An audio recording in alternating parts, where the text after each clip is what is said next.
زادني ذوفا فقلت له أعوذ بالله يا فاطمة من الضعف فقال يا فاطمة ائتني بالكساء اليماني فغطيني به فأتيته بالكساء اليماني فغطيته به وسرت أنظر إليه وإذا وجهه يتلألأ نورا كأنه البدر في ليلة تمامه وكماله صلوات اللهم صل على محمد وآل محمد وعجل فرجهم فما كانت إلا ساعة وإذا بولدي الحسن عليه السلام قد أقبل وقال السلام عليك يا أماه فقلت وعليك السلام يا قرة عيني وثمرة فؤادي فقال يا أماه إني أشم عندك رائحة طيبة كأنها رائحة جد رسول الله صلى الله عليه وآله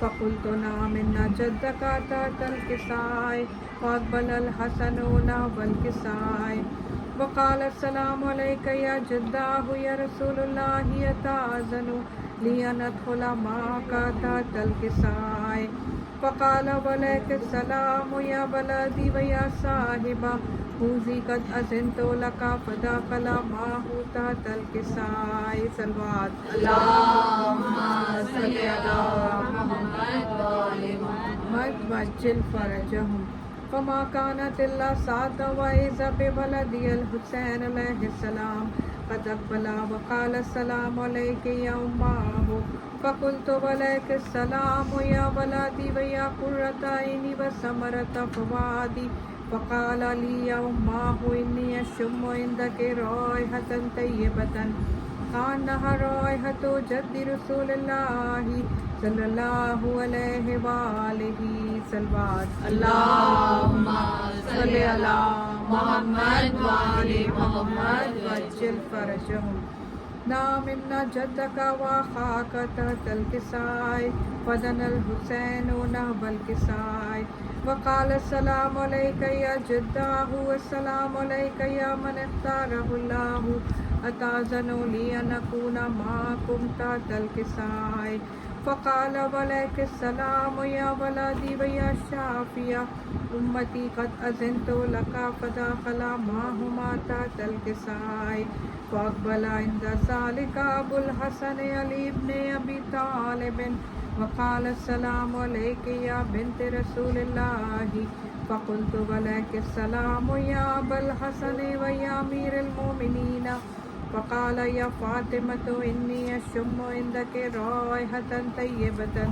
كأنها رائحة أخي وابن أم رسول الله فقلت نعم ها هو مع ولديك تحت الكساء فأقبل علي نحو الكساء وقال السلام عليك يا رسول الله يتأذن لي أن أكون معكم تحت الكساء صلوات اللهم صل على محمد وآل محمد وعجل فرجهم قال له وعليك السلام يا أخي ويا وسيع وخليفتي وصاحب لواء قد أذنت لك فدخل علي تحت الكساء ثم أتيت نحو الكساء فقلت السلام عليك يا أبتاه يا رسول الله أتأذن لي أن أكون معكم تحت الكساء قال وعليك السلام يا بنتي ويا بستي قد أذنت لك فدخلت تحت الكساء فلما اكتملنا جميعا تحت الكساء أخذ برسول الله بطرف الكساء وأومي بيد اليمنى إلى السماء وقال اللهم إن هؤلاء أهل البيت وخاصتي وحامتي لحمهم لحمي ودمهم دمي يؤلمني ما يؤلمهم ويحزنني ما يحزنهم أنا حرب لمن حاربهم وسلم لمن سالمهم وعدو لمن عاداهم ومحب لمن أحبهم إنهم مني وأنا منهم فأجل صلواتك وبركاتك ورحمتك وغفرانك ورضوانك علي وعليهم وأذهب عنهم الرجس وطهرهم تطهيرا صلوات اللهم صل على محمد وآل محمد وعجل فقال الله عز وجل يا ملائكتي ويا سكان سماواتي إني ما خلقت سماء مبنية ولا أرضا مدهية ولا قمرا منيرا ولا شمسا مضيئة ولا فلكا يدور ولا بحرا يجري ولا فلكا يسري إلا في محبة هؤلاء الخمسة الذين هم تحت الكساء. فقال الأمين جبرائيل يا رب ومن تحت الكساء؟ فقال عز وجل هم أهل البيت النبوة ومعدن الرسالة هم فاطمة وأبوها وبالها وبنوها. صلوات اللهم صل على محمد وآل محمد وجل فرجهم. فقال جبرائيل يا ربي يتأذن لي أن أهبط إلى الأرض ليكون معهم سادسا. فقال الله نعم قد أذنت لك. فهبط الأمين جبرائيل وقال السلام عليك يا رسول الله العلي الأعلى يقرئك السلام ويخصك بالتحية والإكرام ويقول لك وعزتي وجلالي إني ما خلقت سماء مبنية ولا أرضا مدهية ولا قمرا منيرا ولا شمسا مضيئة ولا فلكا يدور ولا بحرا يجري ولا فلكا يسري إلا لأجلكم ومحبتكم وقد أذن لي أن أدخل معكم فهل تأذنوا لي يا رسول الله؟ فقال رسول الله وعليك السلام يا أمين وحي الله إنه نعم قد أذنت لك. فدخل جبرائيل ما تحت الكساء فقال لأبي إن الله قد أوحى إليكم يقول إنما يريد الله ليذهب عنكم الرجس أهل البيت ويطهركم تطهيرا. اللهم صل على محمد وآل محمد. فقال علي لأبي رسول الله أخبرني ما لجلوسنا هذا تحت الكساء من الفضل عند الله. فقال النبي والذي بعثني بالحق نبيا واصطفاني بالرسالة نجيا ما ذكر خبرنا هذا في محفل من محافل أهل الأرض وفيه جميع من شيعتنا ومحبين إلا ونزلت عليهم الرحمة وخفت بهم الملائكة واستغفرت لهم لا يتفرقوا. صلوات. اللهم صل على محمد وآل محمد وجل فرجهم. فقال علي والله فزنا فائزة شيعتنا ورب الكعبة. فقال النبي ثاني يا علي والذي بعثني بالحق نبيا واصطفاني بالرسالة نجيا ما ذكر خبرنا هذا في محفل من محافل أهل الأرض وفيه جميع من شيعتنا ومحبينا وفيهم مهموم إلا وفرج الله همه ولا مهموم إلا وكشف الله غمه ولا طالب حاجة إلا وقضى الله حاجاته إلهي. فقال لي والله فزنا وسعدنا وكذلك شيعتنا فازوا وسعدوا في الدنيا والآخرة ورب الكعبة. اللهم صل على محمد وآل محمد وجل فرجهم. اللهم صل على محمد وآل محمد وجل فرجهم. اللهم صل على محمد وآل محمد وجل فرجهم. بسم الله الرحمن الرحيم. اللهم إني أسألك بحق محمد وأنت المحمود وبحق علي وأنت الأعلى وبحق فاطمة وأنت فاطر السماوات والأرض وبحق الحسن وأنت المحسن وبحق الحسين وأنت قديم الإحسان وبحق الأئمة التسعة الطاهرين من ذرية الحسين عليهم السلام. اللهم صل على محمد وآل محمد وجل فرجهم.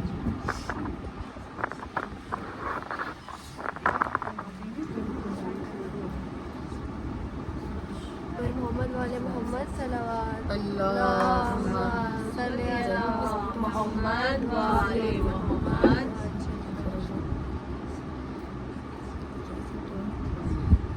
دیکھو مزار فاطمہ کتنا اداس ہے، یا مظلومہ یا معصومہ یا زہرا، یا فاطمہ کتنا اداس ہے، بس ایک نشان سنگ ہی تربت کے پاس ہے، محروم چومنے سے بھی ہر حق شناس ہے، بولے زمانہ دے گا بھلا کیا جواب تو، میں شرم مصطفیٰ کے جب آئے گا روبرو، یا مظلومہ یا زہرا، یا معصومہ یا زہرا، یا مظلومہ یا معصومہ یا زہرا، یا مظلومہ یا معصومہ یا زہرا، یا زہرا یا زہرا یا زہرا، یا زہرا یا زہرا یا زہرا یا زہرا. اللہ رے یہ فاطمہ زہرا کی بے کسی، ایک شمع بھی جلانے کو آتا نہیں کوئی، تنہا ہے ایک گوشے میں بیٹی رسول کی، چاروں طرف مدینے میں پھیلی ہے روشنی، ٹوٹے ہوئے مزار سے لپٹی ہے بے کسی، یا مظلومہ یا زہرا، یا معصومہ یا زہرا، یا مظلومہ یا معصومہ یا زہرا، یا مظلومہ یا معصومہ یا زہرا، یا زہرا یا زہرا یا زہرا یا زہرا، یا زہرا یا زہرا یا زہرا. بولے زمانہ کیا تیرے دامن میں کچھ نہ تھا، زہرا نے ہر نماز میں دی ہے تجھے دعا، تو ایک ٹوٹی قبر ہی زہرا کو دے سکا، جب دیکھنے ہے اجڑی ہوئی قبر سیدہ، لگتا ہے جیسے دھوپ میں بیٹھی ہے فاطمہ، یا مظلومہ یا زہرا، یا معصومہ یا زہرا، یا مظلومہ یا معصومہ یا زہرا، یا مظلومہ یا معصومہ یا زہرا، یا زہرا یا زہرا یا زہرا یا زہرا، یا زہرا یا زہرا یا زہرا. زہرا وہی کہ جس کے پسر ہے حسن حسین، زہرا وہی کہ جس کے ہے شوہر شہ حنین، زہرا وہی کہ جو دل پیغمبری کا چین، ایسا لٹا یہ چین کہ گھر بار لٹ گیا، ایک دل تھا فاطمہ کا جو 100 بار کٹ گیا، یا مظلومہ یا زہرا، یا معصومہ یا زہرا، یا مظلومہ یا معصومہ یا زہرا، یا مظلومہ یا معصومہ یا زہرا، یا زہرا یا زہرا یا زہرا یا زہرا، یا زہرا یا زہرا یا زہرا. پہلو میں آپ کے ہیں حسن زین العابدین، باقر بھی اور جعفر صادق بھی ہے یہی، ہائے کسی کی قبر سلامت بھی اب نہیں، میں شرم اپنا درد سنائیں گی فاطمہ، امت نے جو کیا ہے بتائیں گی فاطمہ، یا مظلومہ یا زہرا، یا معصومہ یا زہرا، یا مظلومہ یا معصومہ یا زہرا، یا مظلومہ یا معصومہ یا زہرا، یا زہرا یا زہرا یا زہرا، یا زہرا یا زہرا یا چپ ہے سارا بقیہ اداس ہے، کرب و بلا خاموش مدینہ اداس ہے، ہر ایک نبی کا چاہنے والا اداس ہے، بی بی کو قبر میں بھی سکون ہے یا چین ہے پسلیوں پہ ہاتھ زباں پر حسین ہے، یا مظلومہ یا زہرا یا معصومہ یا زہرا، یا مظلومہ یا معصومہ یا زہرا، یا مظلومہ یا معصومہ یا زہرا، صلوات بر محمد۔ عزم کو کامیابی عطا کر دو، اس بزم کو کامیابی، یہ مجلس تمہارے حوالے محمد، یہ مجلس تمہارے حوالے محمد، اللہم صلی علی محمد وآل محمد وعجل فرجهم۔ الفاتحہ۔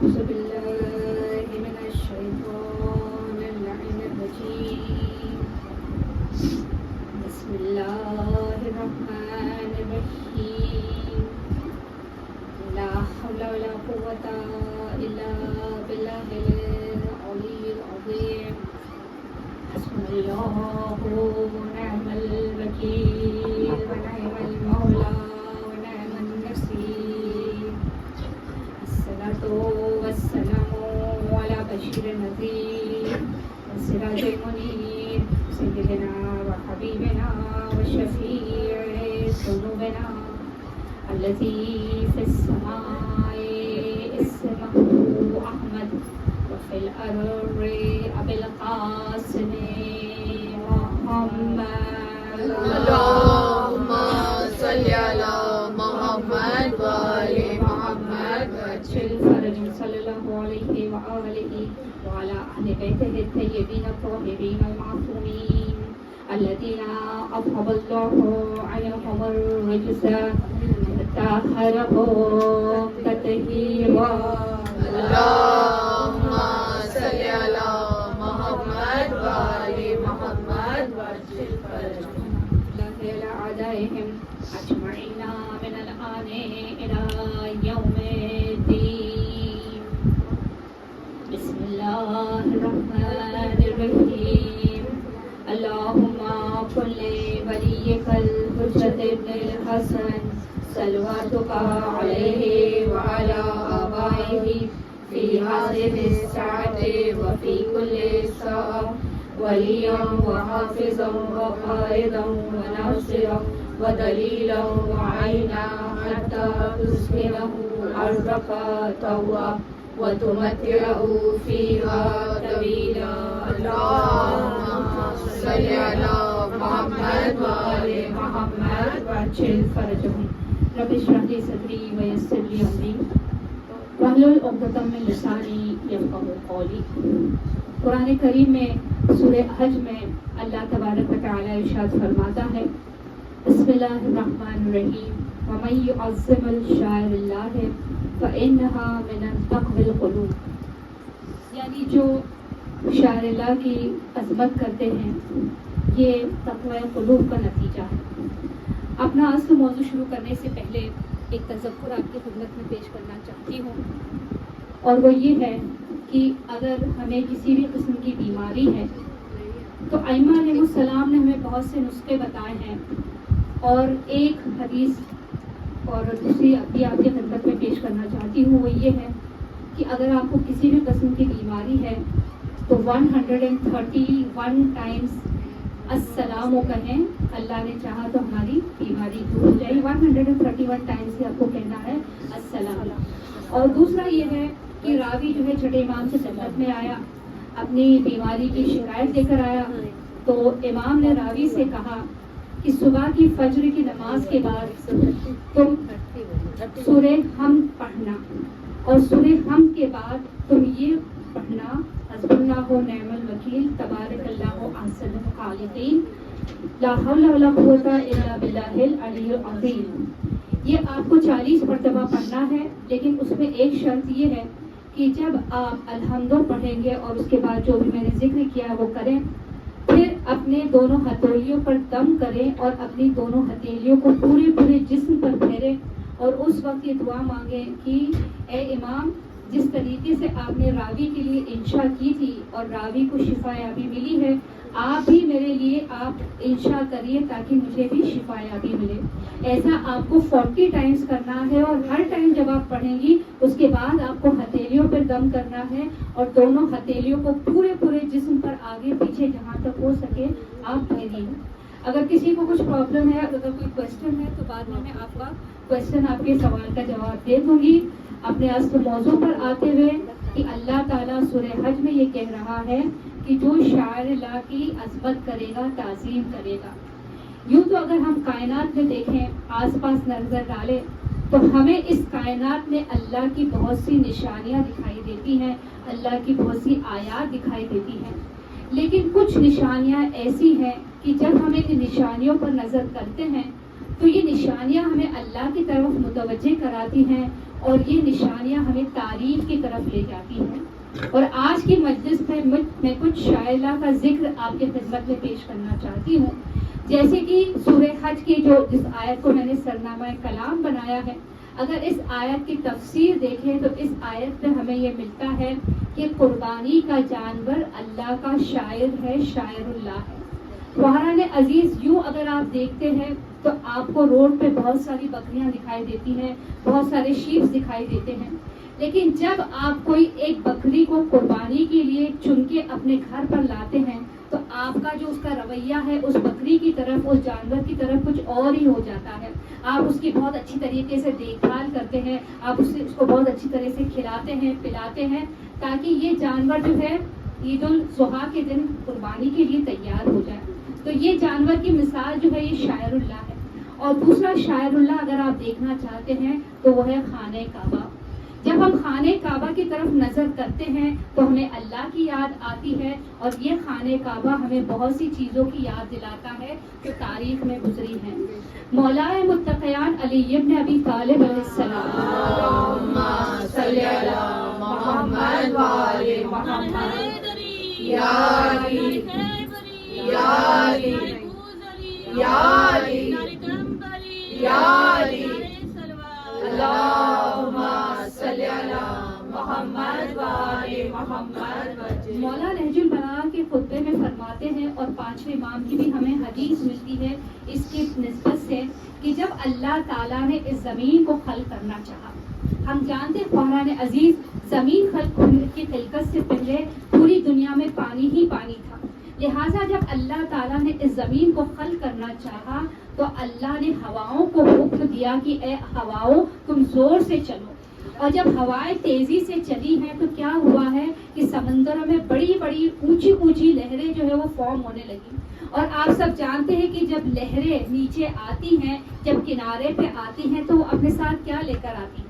یہ اور بات ہے کہ ہمارا انڈیا کا سمندر ہے وہ ایک الگ بات ہے، لیکن جب بھی موجیں کنارے پہ آتی ہیں تو وہ کیا لے کر آتی ہیں آپ بتائیے؟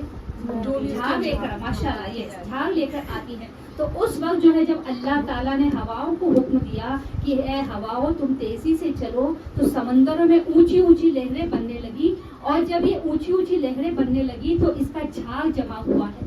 اور پھر اللہ تعالیٰ کے حکم سے یہ تمام کے تمام جھاگ جو ہے ایک جگہ پر آ کر جمع ہو گیا ہے اور اس جگہ میں جھاگوں کا ایک پہاڑ بن گیا ہے اور پھر زمین کو اسی پہاڑ کے نیچے سے پھیلایا گیا ہے. تو قرآن عزیز، ہم اور آپ دیکھتے ہیں کہ 25 ذیقعت کو ہم کون سا دن مناتے ہیں آپ بتائیے؟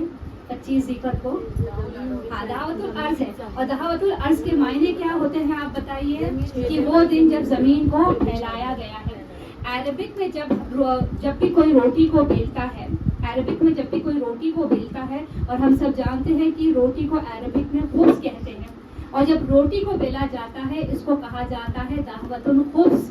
اور دعوت الخبز کے معنی کیا ہوتے ہیں کہ ہم آٹے کے پیڑے کو لیتے ہیں اور اس پر رکھتے ہیں اور پھر ہم بیلن سے بیلتے ہیں, جس کی وجہ سے ہماری روٹی پھیلتی ہے. اس کو عربک میں کہتے ہیں دعوت الخبز. تو لہٰذا اللہ تعالیٰ نے جب اس زمین کو بچھانا چاہا ہے تو زمین کو خانہ کعبہ کے نیچے سے بچھایا. یہ مینا تک گئی ہے اور واپس پھر دوبارہ زمین کو نیچے لایا گیا خانہ کعبہ کے نیچے, اور پھر زمین کو دوبارہ خانہ کعبہ کے نیچے سے پھیلایا گیا ہے. یعنی عظمت امیر المومنین پہچانی خواہان عزیز کہ جو جہاں سے زمین کو پھیلایا گیا ہے وہی جگہ ہے جو امام علی کی جائے ولادت بنی ہے. لہٰذا خانہ کعبہ کی جو بات آ رہی ہے, جو شاعر اللہ ہے, خانہ کعبہ کی بہت سی صفتیں ہمیں اور آپ کو ملتی ہے, لیکن ایک چیز خانہ کعبہ کی آپ کی خدمت میں پیش کرنا چاہتی ہوں کہ روایت یہ کہتی ہے کہ خانہ کعبہ میں 120 برکتیں چھپی ہوئی ہیں.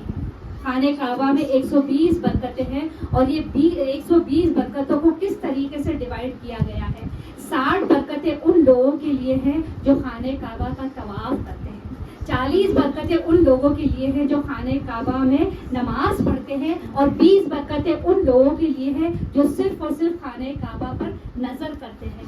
اللہ تعالیٰ ہمیں اور آپ کو بھی حج اور زیارت سے مشرف فرمائے. خواہان عزیز, کیونکہ بات آ رہی شاعر اللہ کی اور بات آ رہی خانہ کعبہ کی, آپ یہ بتائیے کہ جب امام زمانہ کا ظہور ہوگا تو امام جو ہے وہ کون سی جگہ سے ظہور کریں گے, آپ بتائیے. خانہ کعبہ سے. خانہ کعبہ سے ہم نے اور آپ نے سنا ہے, خانہ کعبہ سے رکن اور مقام کے درمیان امام زمانہ اپنی پیٹھ لگائے ہوئے ہوں گے, پیٹھ کو ٹیکا دیے ہوئے ہوں گے, اور یہاں سے امام زمانہ ظہور کریں گے.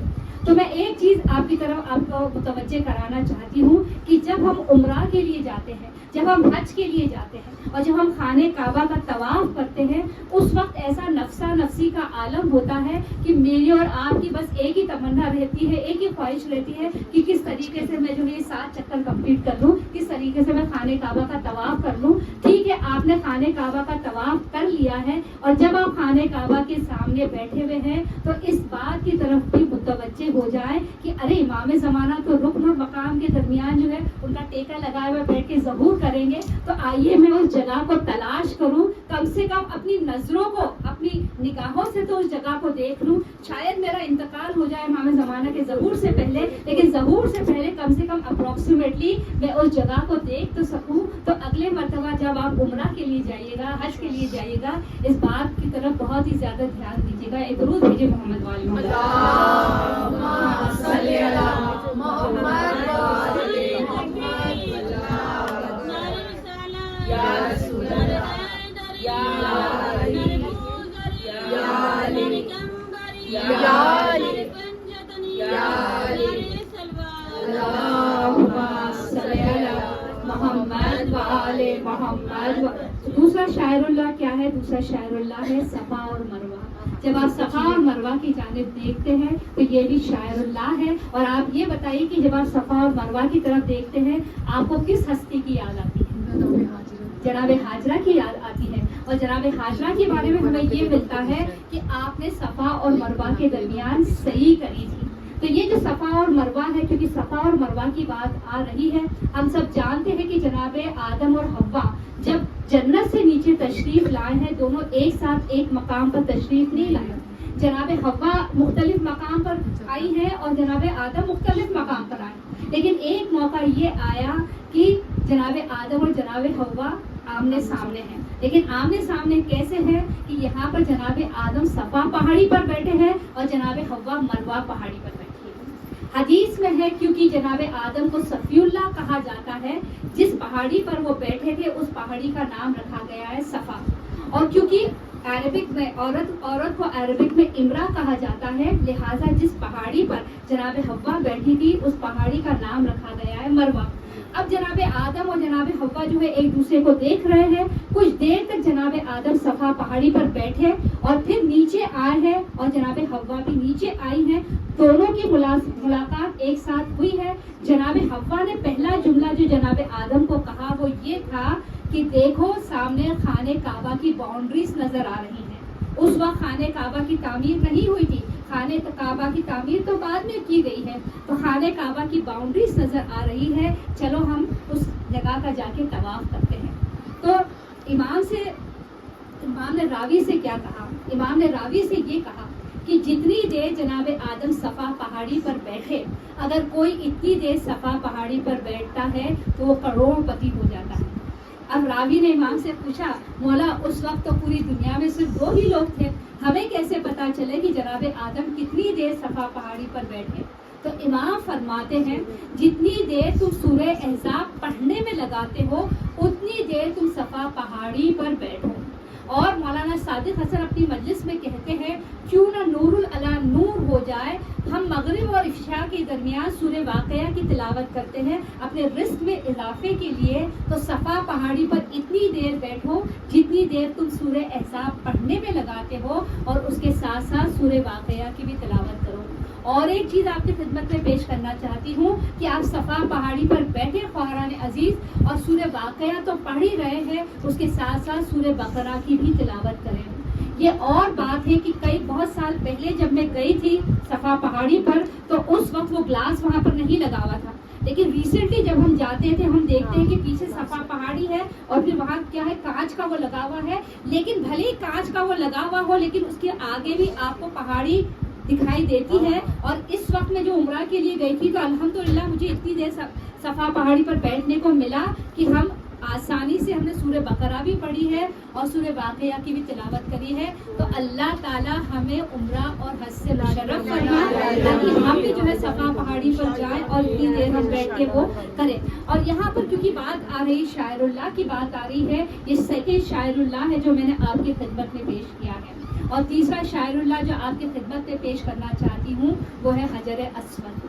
میں کیوں یہ پیش کر رہی ہوں آپ کو تھوڑی دیر کے بعد سمجھ میں آ جائے گا کہ حجر اسود کے بارے میں ہمیں یہ ملتا ہے کہ حجر اسود دراصل میں کیا تھا، ایک موتی تھا، یعنی ایک موتی تھا، اس کے پہلے بھی کچھ اور تھا، وہ ابھی آپ کی خدمت میں پیش کرنا نہیں چاہوں گی۔ دراصل وہ موتی نہیں تھا، کچھ اور تھا، لیکن جب جو ہے جناب جبرائیل نیچے آئے ہیں، جناب آدم بھی نیچے آئے ہیں، تو اس وقت کیا ہوتا تھا کہ جناب آدم کی انسیت کے لیے جو ہے یہ موتی ان کے ساتھ ساتھ وہ ہوتا تھا۔ یہ اور بات ہے کہ بعد میں یہ کالا ہو گیا ہے، پہلے یہ موتی کا کلر کچھ اور ہوا کرتا تھا۔ تو خواہران عزیز یہ جو حجر اسود ہے، جب جناب ابراہیم خانہ کعبہ کی تعمیر کر رہے تھے تو قریب میں ایک پہاڑ تھا جس کا نام تھا ابو قبیس۔ ابو قبیس سے آواز آئی ہے کہ اے ابراہیم، آپ کی ایک امانت میرے پاس ہے، میرے پاس سے آ کر لے جائیے۔ اور جب جناب ابراہیم ابو قبیس کے پہاڑ کے قریب آئے تو حجر اسود سے آواز آئی کہ مجھے لے جائیے، اور جناب ابراہیم نے حجر اسود کو خانہ کعبہ میں نصب کر دیا ہے۔ اور خواہران عزیز جب ہم جاتے ہیں خانہ کعبہ کا طواف کرتے ہیں، آپ نے یہ دیکھا ہوگا کہ نہ جانے کتنے لوگوں کی بھیڑ لگی رہتی ہے کہ وہ کس طریقے سے حجر اسود کا بوسہ لے لیں، اور کئی لوگ اس میں کامیاب ہوتے ہیں اور کئی لوگ اس میں کامیاب نہیں ہوتے ہیں۔ تو یہ تیسرا شاعر اللہ ہے جو میں نے آپ کی خدمت میں پیش کیا، اور چوتھا شاعر اللہ جو آپ کی خدمت میں پیش کرنا چاہتی ہوں وہ ہے آب زمزم، کہ جب بھی آپ زمزم کے پانی کو دیکھتے ہیں تو آپ کو کس کی یاد آتی ہے؟ پھر سے ہاں جناب اسماعیل کی یاد آتی ہے، اور ان کی والدہ کا نام کیا تھا؟ جناب ہاجرہ۔ اور جناب ہاجرہ کے بارے میں آپ کو یہ ملتا ہے کہ پہلے جناب ابراہیم کا عقد جناب سارہ سے ہوا تھا، صحیح؟ ہم نے اس کتابوں میں پڑھا، مجالس میں بھی سنا۔ پہلے جناب ابراہیم کا عقد جناب سارہ سے ہوا تھا۔ جناب سارہ بے حد ہی خوبصورت تھی۔ اب جو وہاں کا جو بادشاہ تھا اس نے جناب ابراہیم سے کہا، کون بادشاہ تھا جناب ابراہیم کے زمانے کا؟ نمرود۔ احسن، ویری نائس۔ تو نمرود نے جناب ابراہیم سے یہ کہا کہ آپ اپنی اہلیہ کو لے کے اور جو بھی آپ کے پاس غلہ ہے اس کو لے کر میرے ملک سے باہر چلے جاؤ۔ جناب ابراہیم نے کیا کیا، انہوں نے غلہ لیا اور جناب سارہ کو لیا اور ملک سے جو ہے وہ باہر چلے گئے۔ جناب سارہ بے حد ہی خوبصورت تھی جیسے کہ میں نے بیان کیا تھا۔ اب جب وہ آپ دوسرے ملک میں جانا چاہتے ہیں تو اس وقت آپ نے کیا کیا ہے، جناب سارہ کو ایک صندوق کے اندر رکھ دیا، کیونکہ بارڈر کراس کرنا تھا نا۔ اس زمانے میں بھی ایسا ہوتا تھا کہ بارڈر پہ سپاہی رہتے تھے۔ اب بارڈر پہ جو سپاہی تھے جیسی جو ہے ان کی نظر صندوق پر پڑی ہے، پوچھا کیا ہے، تو انہوں نے کہا کہ اس میں میرا بہت قیمتی سامان ہے، اس کو کھول کر بتاؤ۔ اور جیسے صندوق کو کھولا گیا اور سپاہی کی نظر جناب سارہ کی ظاہری خوبصورتی پر پڑی ہے تو سپاہی نے جا کر وہاں کے بادشاہ کا اس کو جناب سارا کی خوبصورتی کے بارے میں بیان کیا. کہا اس بادشاہ نے کہا جناب سپاہی سے کہا کہ جاؤ اس شخص کو اور ان کی زوجہ کو لے کر میرے دربار میں آؤ. اب جیسی بادشاہ کی نظر جناب سارا پر پڑی ہے اس کی جو نیت تھی وہ تبدیل ہو گئی, اور جیسی اس نے جناب سارا کے کو ہاتھ لگانے کے لیے اس کو مس کرنے کے لیے جیسے اس نے اپنا ہاتھ آگے بڑھایا ہے اللہ تعالیٰ نے اس کا ہاتھ جو ہے بے جان کر دیا ہے. اب جیسی بادشاہ نے دیکھا کہ میرا ہاتھ بے جان ہو گیا ہے, اس نے جناب ابراہیم سے کہا کہ آپ اللہ سے دعا کریے کہ میرے ہاتھ میں جان آ جائے. ابراہیم نے دعا کری اور بادشاہ کے ہاتھ میں جان آ گئی. ایسا 3 مرتبہ ہوا ہے کہ ہاتھ میں جان چلی جاتی تھی اور ہاتھ میں جان واپس آ جاتی تھی. آخر جو ہے 3ری مرتبہ بادشاہ نے یہی کہا کہ اب میں کوئی بھی بری نیت سے تمہاری زوجہ کی طرف نہیں دیکھوں گا. اور قرآن ہمیں یہ ملتا ہے کہ اس وقت جو اللہ تعالیٰ کی طرف سے جناب ابراہیم کو یہ حکم ملا کہ جب تم اور بادشاہ چلو گے تو تم بادشاہ کے پیچھے چلنا. بہت عجیب سی بات ہے نا, اتنے بڑے پیغمبر ہیں اور ان کو اللہ تعالیٰ یہ حکم دے رہا ہے کہ تم بادشاہ کے پیچھے چلنا. جناب ابراہیم نے اللہ کے حکم کی تعمیر کری, بادشاہ آگے آگے تھا اور جناب ابراہیم اس کے پیچھے تھے. ایک مقام پر جب بادشاہ اور ابراہیم رکے ہیں, بادشاہ جناب ابراہیم کے اخلاق سے اتنا زیادہ متاثر ہو گیا کہ اس نے کہا کہ میں آپ کے دین پر ایمان لانا چاہتی ہوں. یعنی یہاں پر آپ سمجھیے کہ اللہ تعالیٰ نے جو حکم جناب ابراہیم کو دیا تھا اس کے پیچھے کچھ نہ کچھ حکمت الہی تھی. اور بادشاہ جناب ابراہیم سے اتنا زیادہ متاثر ہو گیا ہے کہ اس نے کہا کہ میری ایک کنیز ہے جس کو میں آپ کو ہیبہ دینا چاہتا ہوں. اور وہ کنیز کوئی اور نہیں تھی بلکہ جناب ہاجرہ تھی. اور ہم سب جانتے ہیں کہ جناب ابراہیم نے ہاجرہ سے عقد کیا ہے اور ان سے ایک بیٹے پیدا ہوئے ہیں جن کا نام تھا اسماعیل. اللہ نے جناب ابراہیم کو حکم دیا کہ تم ہاجرہ اور اسماعیل کو ایک جگہ پر چھوڑ دو. ہاجرہ اور اسماعیل کو ایک جگہ پر چھوڑ کر جناب ابراہیم واپس شام آ جاتے ہیں. اب آپ سوچیے جنگل بیابان ہے اور اتنا چھوٹا سا بچہ ہے, صرف 3 دن کا کھانا ہے اور 3 دن کے بعد کھانا اور پانی دونوں ختم ہو جاتا ہے. جناب ہاجرہ صفا اور مروہ کے درمیان سعی کر رہی ہیں, دوڑ رہی ہیں, کوشش کر رہی ہیں تاکہ میرے بچے کے لیے مجھے کچھ کھانا مل جائے. اور جب آپ سعی کر چکی تو اچانک بچے کی رونے کی آواز آئی, اور جب ہاجرہ نے پلٹ کر اپنے بچے کی جانب دیکھا تو کیا دیکھا کہ اسماعیل زمین پر ٹھوکر مار رہے ہیں اور اس میں سے پانی کا چشمہ ابل رہا ہے. اور اس زمانے میں ایسا ہوتا تھا قرآن کہ کیونکہ حجاز کا ایریا ہے, ڈیزرٹ ایریا ہے, تو لوگ کس طریقے سے پانی کو پتہ لگاتے تھے کہ اس جگہ پر پانی ہے, اس کی نشانی کیا ہوتی تھی. اگر اس وہاں پر آس پاس پرندے منڈراتے ہوئے دکھ جائیں گے تو اس کا مطلب یہ ہے کہ یہاں پر ہمیں پانی نظر آ رہا ہے. اور ایک قافلہ آیا اور کیا دیکھا, جنگل بیابان ہے, ایک عورت ہے, اس کے ساتھ ایک بچہ ہے اور قریب جو ہے پانی ابل رہا ہے. انہوں نے جناب ہاجرہ سے اجازت مانگی, آیا ہم اس پانی کو استعمال کر سکتے ہیں یا نہیں, اور جناب ہاجرہ نے اجازت دی ہے. تو قرآن آج بھی وہ چشمہ جاری اور ساری ہے, اور آج بھی اس آب زمزم سے ہمیں اور آپ کو کتنی شفا ملتی ہے. تو یہاں پر روایتوں میں ہمیں ملتا ہے کہ اپنی شفاؤں کا حل جو ہے زمزم کے پانی میں تلاش کرو. یعنی خوش نصیب ہے وہ لوگ جنہیں عمرہ میسر ہوتا ہے اور وہ آب زمزم کا پانی لاتے ہیں اور آپ کو بھی دیتے ہیں. اس پانی کی قدر و قیمت کیجیے گا خواہرہ. اگر کوئی بیمار ہے اس بیمار کو زمزم کا پانی ضرور پلائیے گا. اب میں نے آپ کو یہ مثالیں اس لیے دی ہیں قرآن عزیز, یہ 3-4 مثالیں اس لیے دی ہیں کیونکہ کچھ لوگ یہ کہتے ہیں, اب میں 1-2 مرتبہ ہی وہابی حضرات کا نام لوں گی, اس کے بعد میں نام نہیں لوں گی, آپ میرا اشارہ سمجھ جائیے گا.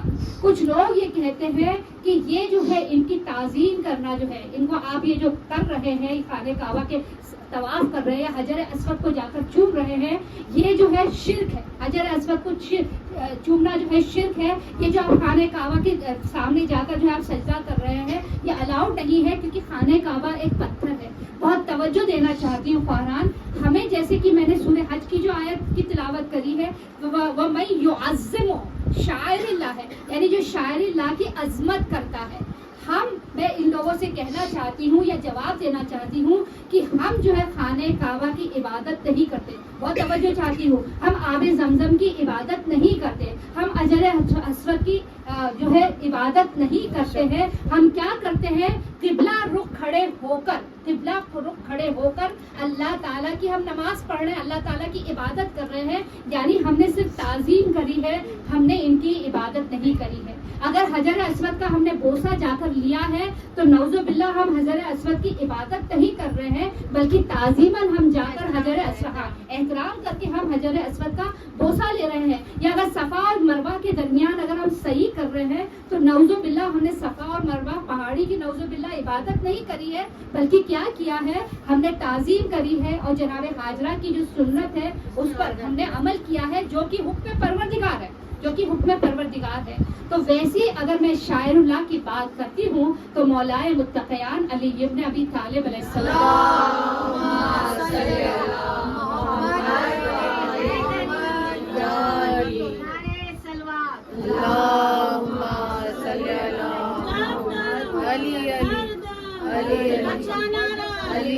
ایک سچا نعرہ زور سے بولو, مل کر بولو, غیروں نے پکارا, کیوں نہ پکارے, حیدری ہمارے سلوات.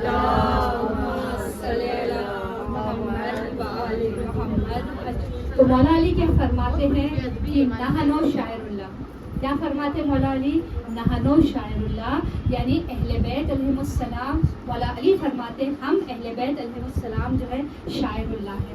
تو بہران عزیز, جب ہم دوسرے شاعر اللہ کی اتنی تعظیم کر سکتے ہیں تو ہم اہل بیت علیہ السلام کی تعظیم کیوں نہیں کر سکتے ہیں, جو کہ سب سے بیسٹ جو ہے شاعر اللہ ہے. اور اگر ہم خانہ کعبہ کے وہاں جا کر ہم خانہ کعبہ کا بوسہ لیتے ہیں, ہم حجر اسود کا بوسہ لیتے ہیں, ہم آب زمزم پیتے ہیں, ہم صفا اور مروہ پہاڑی کے درمیان جو ہم صحیح کر رہے ہیں, جب ہم ان کی تعظیم کر سکتے ہیں تو اہل بیت علیہ السلام کے قبور کی ہم تعظیم کیوں نہیں کر سکتے؟ کیونکہ یہاں پر اگر آپ دیکھیں تو ہمیں روایتوں میں یہ ملتا ہے کہ ایک مرتبہ امام حسین رسول خدا کے پاس آئے اور رسول خدا سے پوچھا کہ اے نانا, اگر کوئی آپ کی شہادت کے بعد آپ کی زیارت کے لیے آئے گا اس کا کیا ثواب ہے؟ بہت توجہ چاہتی ہوں. اگر کوئی آپ کی شہادت کے بعد آپ کی زیارت کے لیے آئے گا تو اس کا کیا ثواب ہے؟ تو رسول خدا نے فرمایا کہ میری شہادت کے بعد اگر کوئی میری زیارت کے لیے آئے گا, تمہارے بابا کی شہادت کے بعد کوئی تمہارے بابا کی زیارت کے لیے آئے گا, حسن کی شہادت کے بعد اگر کوئی حسن کی زیارت کے لیے آئے گا, اور اگر تمہاری شہادت کے بعد اگر کوئی تمہاری زیارت کے لیے آئے گا تو اس کے لیے جنت ہے. اور دوسری جانب رسول خدا یہ فرماتے ہیں اگر کوئی میری شہادت کے بعد میری زیارت کے لیے آئے گا تو روز قیامت میں اس کی شفاعت کروں گا. اگر میری شہادت کے بعد کوئی میری زیارت کے لیے آئے گا تو روز قیامت میں اس کے گناہوں کو بخشوا دوں گا اور اس کا درجہ جو ہے ہمارے ساتھ ہوگا.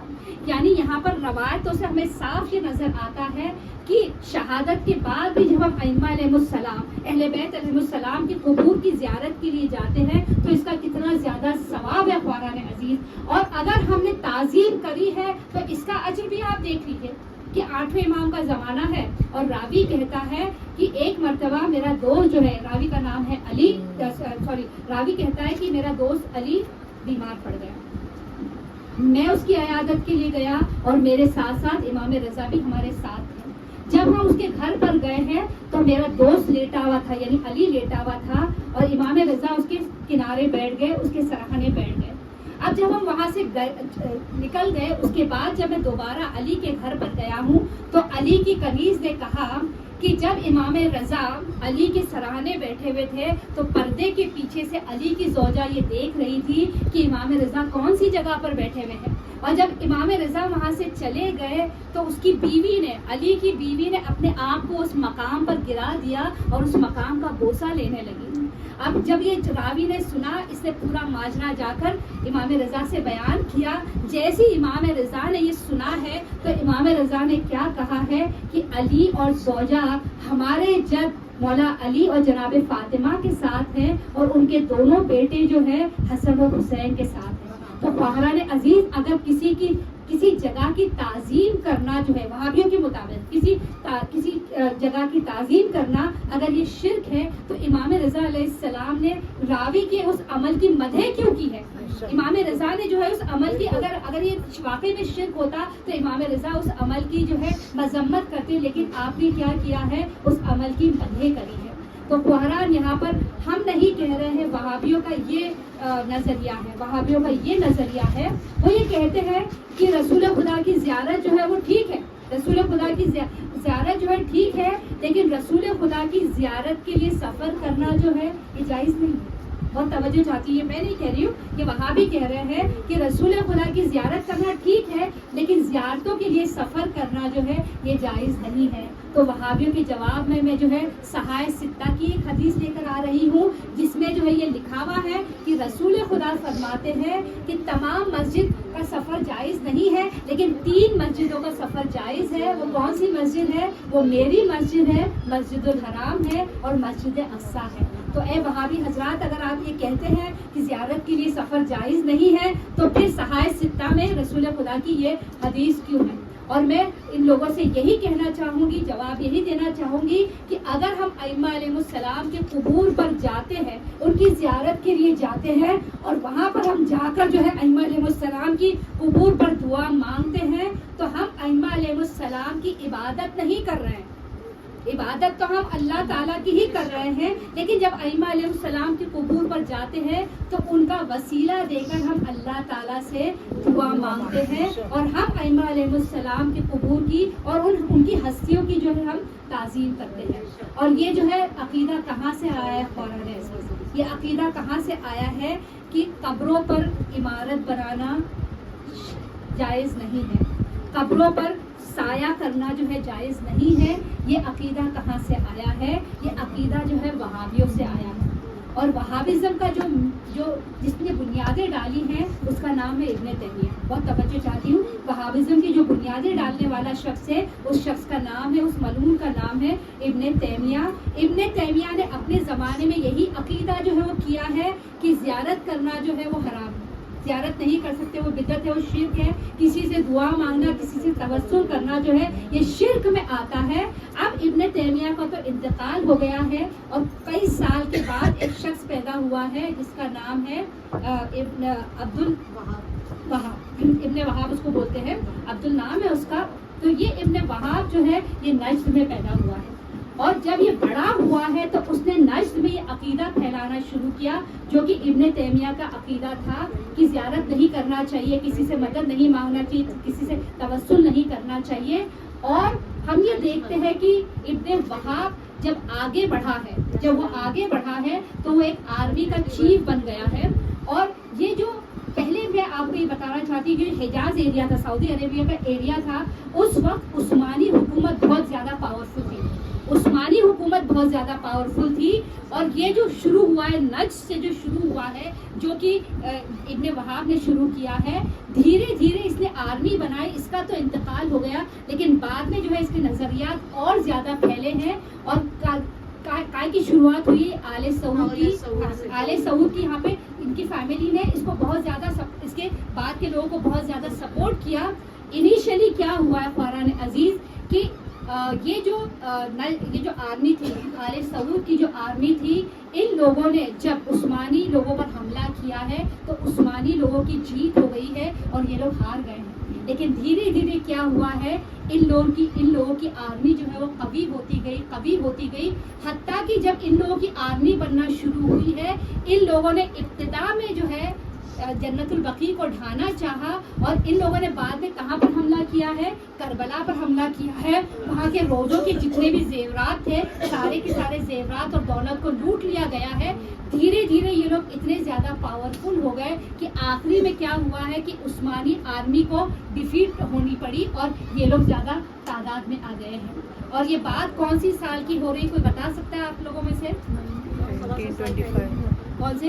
1925 کا جو وقت آیا ہے تو ان لوگوں نے کیا کیا؟ فوراً بہت توجہ چاہتی ہوں، ان لوگوں نے نجد کے ایک قاضی کو بلایا جس کا نام تھا سلیمان، اس کو مدینے بلایا اور اس سلیمان سے کہا کہ مدینے کے تمام مفتیوں کو اور علماء کو بلایا جائے، ان لوگوں نے کیا کیا ہے، یہ جو لوگ تھے، یہ قاضی سلیمان تھے، ان لوگوں نے کیا کیا ہے، ایک کویسچنر فارم کیا ہے، اور کویسچنر بھی اس طریقے سے فارم کیا ہے کہ سامنے والا جو جواب دے گا وہ پازیٹیو ہی جواب دے گا۔ اب فار ایگزامپل میں یہاں پر بیٹھی ہوئی ہوں اور میں ان سے پوچھوں کیا میں یہ بوٹل لے سکتی ہوں، اس بچی سے پوچھ لوں کیا میں بوٹل لے سکتی ہوں، تو یہ بچی تو مجھ سے کہے گی ہاں لے لیجیے، ٹھیک ہے۔ یعنی اس طریقے سے کویسچنر فارم کیا جا رہا ہے کہ سامنے والا پازیٹیوٹی میں جواب دے۔ تو جتنے بھی ان کے کویسچنس تھے فرحان عزیز، سارے کے سارے مفتیوں نے پازیٹیو جواب دیا ہے، اور مفتیوں کو یہ دھمکی دی گئی ہے کہ اگر تم نے پازیٹیو جواب نہیں دیا تو ہم تم کو قید کر لیں گے، اگر تم نے پازیٹیو جواب نہیں دیا ہے تو تم واجب القتل ہو جاؤ گے۔ آخر میں جو وہاں کے علماء تھے انہوں نے یہ فتویٰ دے دیا ہے کہ حدیث کی روشنی میں جو قبریں جن پر جو سایہ ہے ان کو منہدم آپ کر سکتے ہیں، ان کو منہدم کرنا جائز ہے۔ اور کیونکہ فتویٰ پاس کر دیا گیا ہے، یہ سعودی لوگوں کو یعنی جو آل سعود ہیں ان کو موقع مل گیا ہے، اور بقی کی قبروں کو کئی قبروں کو منہدم کیا گیا ہے۔ اور فاران عزیز ہم کو جانتے ہیں کہ بقی میں نہ صرف 4 ائمہ علیہ السلام مدفون ہیں، بلکہ جنت البقی میں رسول خدا کے بھی رشتہ دار موجود ہیں، یعنی کہ ان کی دوسری بیویوں کی ازدواج کی بھی قبریں ہیں، ان کے بیٹے جناب ابراہیم کی بھی قبریں ہیں، ان کے چچا کی بھی قبریں ہیں، رسول کے بہت سارے اصحابیوں کی بھی قبریں ہیں۔ اور یہاں پر ہم نے یہی دیکھا ہے کہ جنت البقی کی قبروں کو مسمار کر دیا گیا ہے، منہدم کر دیا گیا ہے۔ آج بھی جب آپ سعودی عربیہ جاتے ہیں، مدینے جاتے ہیں نا، تو آپ کو یہ نظارہ دکھے گا فوراً کہ رات کے وقت اگر آپ جاتے ہیں رسول خدا کے روزے میں، تو رسول خدا کے روزے میں اتنی روشنی ہے، اور یہاں پر جنت البقی میں کوئی روشنی نہیں ہے۔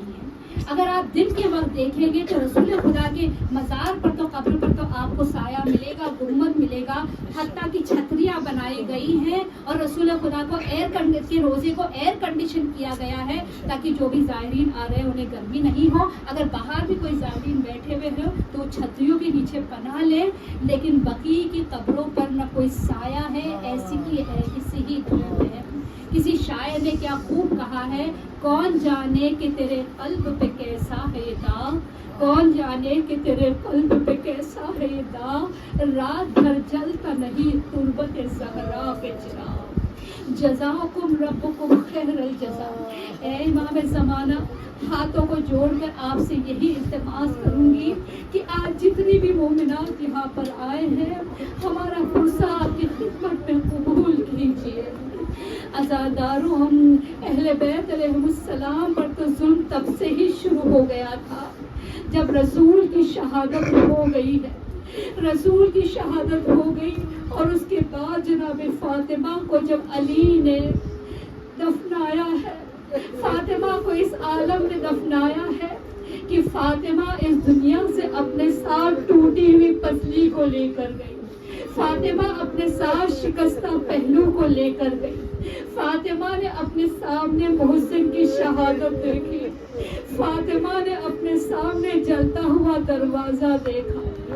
عزاداروں، جب رات کی تاریکی میں مولا جناب فاطمہ کو دفنا چکے، دوسرے دن مدینے کا جو حکمران تھا اپنے مشیروں کے ساتھ بیٹھا ہوا تھا کہ اچانک حکمران نے مشیروں سے کہا، ارے یوں تو ہمیں فاطمہ کے گریہ کی آواز آتی تھی، ارے فاطمہ جب دن میں گریہ کرتی تھی تو ہم نے ان کے رونے پر پابندی لگا دی تھی، اور فاطمہ مدینے کے باہر جا کر درخت کے نیچے بیٹھ کر گریہ کرتی تھی، اس کے بعد جناب فاطمہ راتوں کو گریہ کرتی تھی، لیکن کیا بات ہے کل رات کو فاطمہ کے رونے کی آواز نہیں آئی۔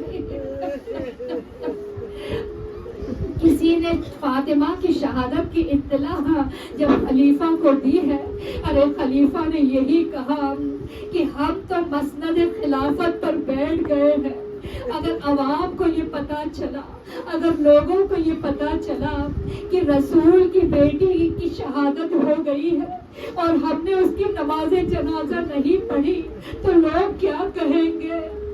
بس یہاں پر خلیفہ نے یہ حکم دیا کہ قبر زہرا کے چاروں طرف چادریں تعینات کی جائے. جو ضعیف عورتیں ہیں بڑے ہی احترام سے فاطمہ کی قبر کی مٹی کو ہٹائیں اور بڑے ہی احترام سے جناب فاطمہ کے جنازے میت کو باہر نکالیں. اور جب میت کو باہر نکال دیں گے اس کے بعد ہم رسول کی بیٹی کی نماز جنازہ پڑھیں گے. جیسے یہ خبر مولا علی کو ملی ہے، مولا علی بنا نالے بنا امامہ پہنے ہوئے اپنے ہاتھ میں تلوار لیے ہوئے بقیع کے قبرستان میں پہنچے. ایک قبر کے قریب گئے. ارے مولا کے منہ سے جھاگ نکل رہے تھے، مولا غیظ و غضب میں تھے. ارے ذوالفقار کو نیام سے نکالا اور مولا نے کہا میں نے رسول سے جو وعدہ کیا تھا بنت رسول کی شہادت کے بعد وہ وعدہ ختم ہو گیا.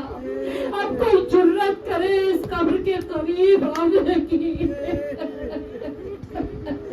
ہاتھوں کو جوڑ کر کہوں گی اے امام زمانہ، جب لوگوں نے جرت کری تو امیر المومنین قبر کے قریب آئے ہیں، لیکن آپ نے وہ منظر کیسے دیکھا ہوگا جب 8 شوال کو لوگوں نے یہ پوچھا کہ یہ قبر اہل بیت کی کہاں ہے، اور جب قبر اہل بیت کی طرف نشاندہی کی گئی ہے، ارے لوگ اپنے ہاتھ میں کدالیں لیے ہوئے آگے بڑھے.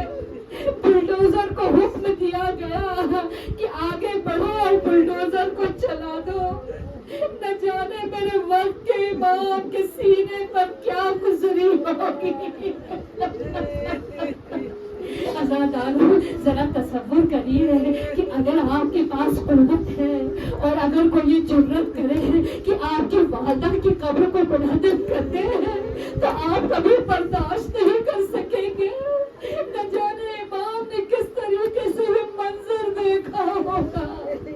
لیکن ہاتھوں کو جوڑ کے کہوں گی اے امام زمانہ، آپ نے یہ منظر دیکھا اور صبر کیا. یہی صبر آپ کے جد جناب زین العابدین نے کیا. یہی صبر جو ہے آپ کی پھوپھی جناب زینب نے کیا کہ جب شام غریبہ آئی ہے اور فضا نے کہا اے بی بی اپنے جگر کو تھام لیجئے. ارے اب کیا ہوا ہے؟ ارے 10 گھوڑ سواروں کا انتخاب کیا گیا. گھوڑوں کی پیروں میں نئی نالین لگا دی گئی اور پھر یہ حکم ہوا ارے 10 گھوڑ سوار حسین کی لاشے کو پامال کر دے. اور جب حسین کا لاشا پامال کر دیا گیا، زینب نے اپنے بھائی کے پامال لاشے کے قریب آ کر کہا انت اخی، کیا تم ہی میرے بھائی ہو؟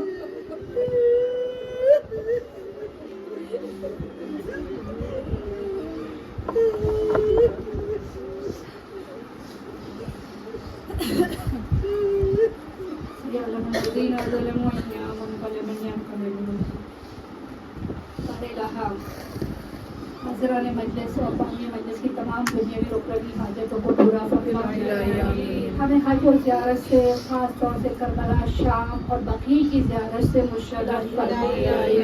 بار الہ جب بھی ہم بقیع کے قبرستان کی طرف نظر کرتے ہیں، ویران قبروں کو دیکھتے ہیں جس پر کوئی چراغ نہیں ہے، کچھ کوئی سایہ نہیں ہے، کوئی روشنی ہے. پروردگارہ امام زمانہ کے ظہور میں تعجیل فرما تاکہ امام آئے اور قبروں کو دوبارہ جیسے جس شان سے کی تعمیر کی گئی تھی اس سے زیادہ شان سے ان قبروں کی تعمیر کر سکے.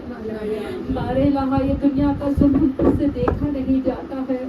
روز نہ جانے کتنی شیعوں کے بننے کی خبریں تک آتی ہے. پروردگارہ امام زمانہ کے ظہور میں تعجیل فرما. بار الہ ایران کو تو فتحیابی عطا فرما. دشمن کو نیز تو نابود فرما. جو بھی اسلحہ دشمن کی جانب سے آ رہا ہے اس اسلحہ کو تو نیز تو نابود فرما. جو بھی منصوبے دشمن گھڑ رہے ہیں ان کے تمام منصوبوں کو تو ناکامیاب فرما. بار الہ جتنے بھی شیعہ حیدر کرار جہاں کہیں بھی دنیا میں ان کی جان کی، مال کی، عزت کی، آبرو کی حفاظت فرما۔ بارے الہ ہم سے جو بھی مدد ہو سکتی ہے پروردگارہ، اس مدد کی توفیق میں ہمارے اور زیادہ اضافہ فرما۔ بارے الہ جتنے بھی بیمار ہیں جہاں کہیں بھی بیمار ہے پروردگارہ، تجھے امام زین العابدین کا واسطہ ہے، زہرا کے شکستہ پہلو کا واسطہ ہے، سکینہ کے زخم رخساروں کا واسطہ ہے، تمام بیماروں کو جلد شفائے کامیابی، شفائے عاجلہ عنایت فرما۔ بارے الہ اس مجلس عزا میں جتنی بھی مومنات آئی ہیں اور جو بھی دعا مانگ رہی ہیں، اہل بیت کے صدقے میں ان کی تمام دعاؤں کو تو مستجاب فرما۔ بارے الہ جتنے بھی بچے امتحانات میں بیٹھ رہے ہیں، جو بیٹھ چکے ہیں 10ویں کے امتحان میں، جو بیٹھ چکے ہیں 12ویں کے امتحان میں، اور جو نیٹ کے ایگزام میں بیٹھنے والے ہیں، دیگر امتحانات میں بیٹھنے والے ہیں، انہیں ان تمام امتحانوں میں کامیابی عنایت فرما۔ جن کے رزق کے ذرائع تنگ ہو گئے ہیں، اہل بیت اطہار کے صدقے میں ان کے رزق کے ذرائع کو تو کشادہ فرما۔ بارے الہ ماؤں کا مجمع ہے، اولادوں کے حق میں مائیں جو بھی دعا مانگ رہی ہیں، ماؤں کی دعاؤں کو تو مستجاب فرما۔ دنیا میں جو ظلم ہو رہا ہے، اس ظلم کو مٹانے کے لیے اور عدل و انصاف قائم کرنے کے لیے وارث حسین کے ظہور میں تعجیل فرما۔ ان کے صدقے ہماری نمازوں کو قبول فرما، ان کے صدقے ہمارے رزق میں وسعت عطا فرما، ان کے صدقے ہمارے تمام غموں کو تو دور فرما۔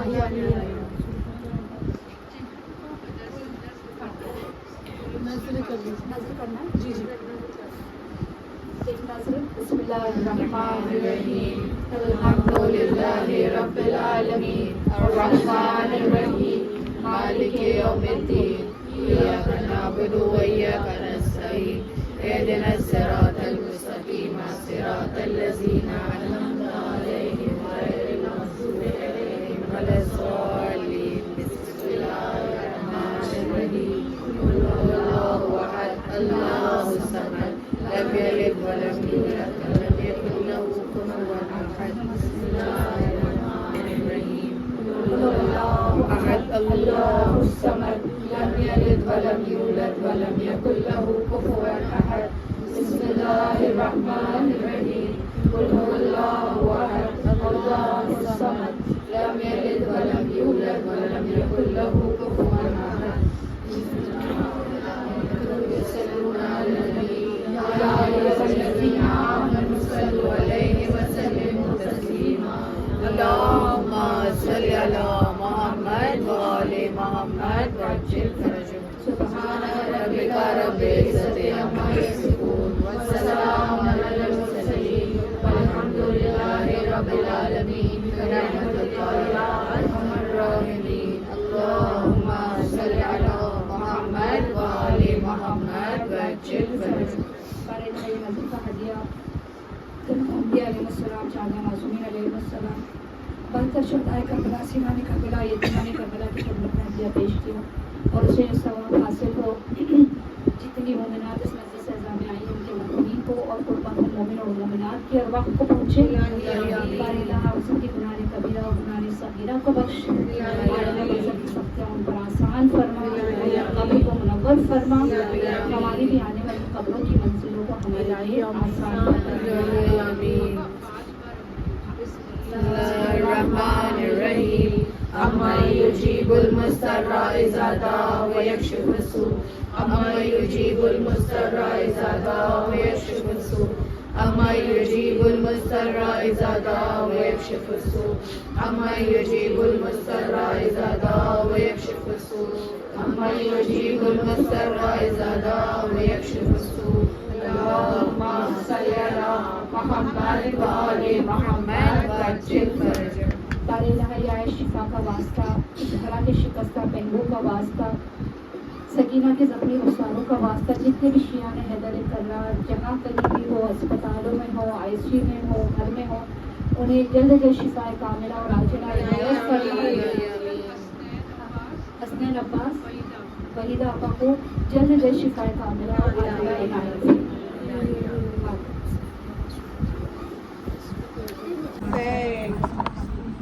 حسین پہلو شکستہ ہے، تربت شکستہ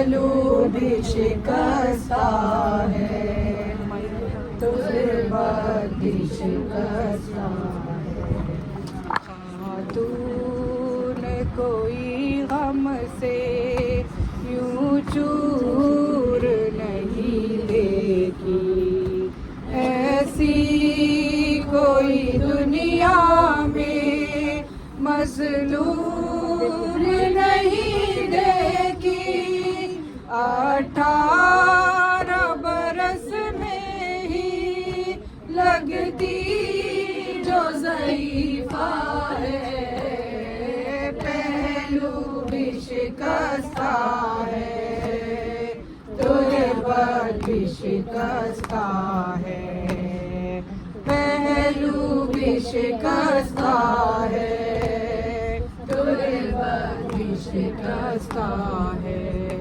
وہ روتی رہی گھر میں حیدر سے بھی چھپ چھپ کے، عصمت کی طرح دکھ بھی پردے میں رہے تیرے، کچھ درد تیرے بی بس جانتی فضا ہے، پہلو بھی شکستہ ہے، تربت بھی شکستہ ہے، پہلو بھی شکستہ ہے، تربت بھی شکستہ ہے، دو ایسے جنازے ہیں تاریکی میں جو اٹھے، بس گھر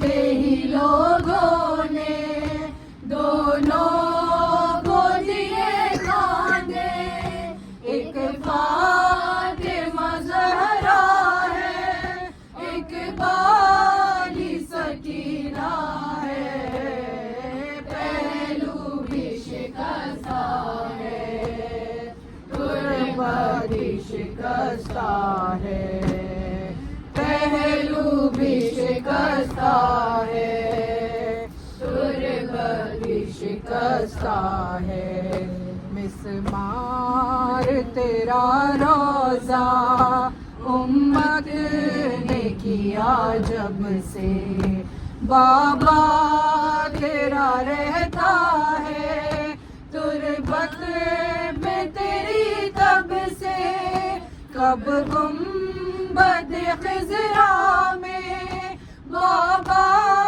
تیرا رہتا ہے، پہلو بھی شکستہ ہے، تربت بھی شکستہ ہے، پہلو بھی شکستہ ہے، تربت بھی شکستہ ہے، مہدی سے کوئی پوچھے کیا اس پہ گزرتی ہے، آواز بقیہ سے جب رونے کی آتی ہے، آنکھوں سے لہو رو کر وہ بھی یہی کہتا ہے، پہلو بھی شکستہ ہے، تربت بھی شکستہ ہے، پہلو بھی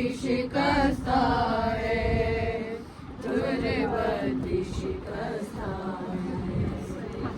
ہے، یا زہرا یا زہرا یا زہرا یا زہرا یا زہرا یا زہرا یا زہرا یا زہرا یا زہرا یا زہرا یا زہرا یا زہرا یا زہرا یا زہرا یا زہرا یا زہرا، آدھی رات کی تاریکی میں لے کر چشمے دار میرے مولا جاتے ہیں قبر زہرا پر، آئے کرب امام زمانہ قبر زہرا پر، یا زہرا یا زہرا یا زہرا یا زہرا یا زہرا یا زہرا جھکا کر قبر پہ آ کر روتے رہتے ہیں، چھپ کے جانے کیا کیا مولا کہتے ہیں، صبح تلئی آتی ہے صدائے مرقد کے اندر، یا زہرا یا زہرا یا زہرا یا زہرا یا زہرا یا زہرا، جیسے بعد عصر ہوا تھا لاش پہ سر کا حال، ماں کی مرقد کو کر ڈالا ظالم نے پامال، دور تلک بس ریت ہے پھیلی مٹی اور کنکر، یا زہرا یا زہرا یا زہرا یا زہرا یا زہرا یا زہرا، رات کی اوس ہے دن کی دھوپ کا ہے آزار یہاں، قبر کے اوپر سائے کا بھی کوئی نہیں امکان، جیسے زینب اور کلثوم کے سر پہ نہیں چادر، یا زہرا یا زہرا یا زہرا یا زہرا یا زہرا یا زہرا، بی بی فرماتی ہیں بابا آپ کے بعد مجھ پہ وہ مصیبتیں آئیں جو دنوں پہ پڑتی تو تاریک راتوں میں بدل جاتے، جو پہاڑوں پہ پڑتی تو پہاڑ سرمے میں بدل جاتے، آج بھی محل شاہوں کے روشن ہے مگر تیری قبر مطہر پہ نہ کوئی صائبہ ہے نہ کوئی دیا جلتا ہے، عجب نہیں کہ قبر پیغمبر سے آواز آتی ہو، بیٹی تیری قبر پہ اب تک کوئی نہیں سایہ، جیسے تھا بے گور کفن کربل میں تیرا جایا، کہتی ہے مٹی میں بھی یہ قبر پیغمبر، یا زہرا یا زہرا یا زہرا یا زہرا یا زہرا یا زہرا، مرقد سے آتی ہے صدائے بنت پیمبر کی، بیٹا تیرے قیب سے واقف ہے تیری دادی، محسن کے بھی خون کا بدلہ واجب ہے تجھ پر، یا زہرا یا زہرا یا زہرا یا زہرا یا زہرا یا زہرا، دادی آپ کے پاس ہے اب بھی کرتا اصغر کا، دادی مجھ کو بس لینا ہے محسن کا بدلہ، آپ دعا دے کھل جائے بس غیبت کا یہ در، یا زہرا یا زہرا یا زہرا یا زہرا یا زہرا یا زہرا، ہاتھ میں ہے اس وقت بھی میرے حیدر کی تلوار، میں تو ہر ایک صورت میں ہوں آنے کو تیار، جو کہ قمر مولا نے کہا تیار نہیں لشکر، یا زہرا یا زہرا یا زہرا یا زہرا یا زہرا، حیدر مولا تم پہ سلام کربلا ماتمی، یا حسین تم پہ سلام مصطفیٰ ماتمی، یا حسین تم پہ سلام مرتضیٰ ماتمی، یا حسین تم پہ سلام سیدہ ماتمی، یا حسین تم پہ سلام باوفا ماتمی، یا حسین تم ہو دل زینب کبریٰ کا چین، یا حسین کہتے رہو یا حسین، یا حسین سیدنا سیدنا یا حسین، یا حسین یا حسین یا حسین یا حسین یا حسین۔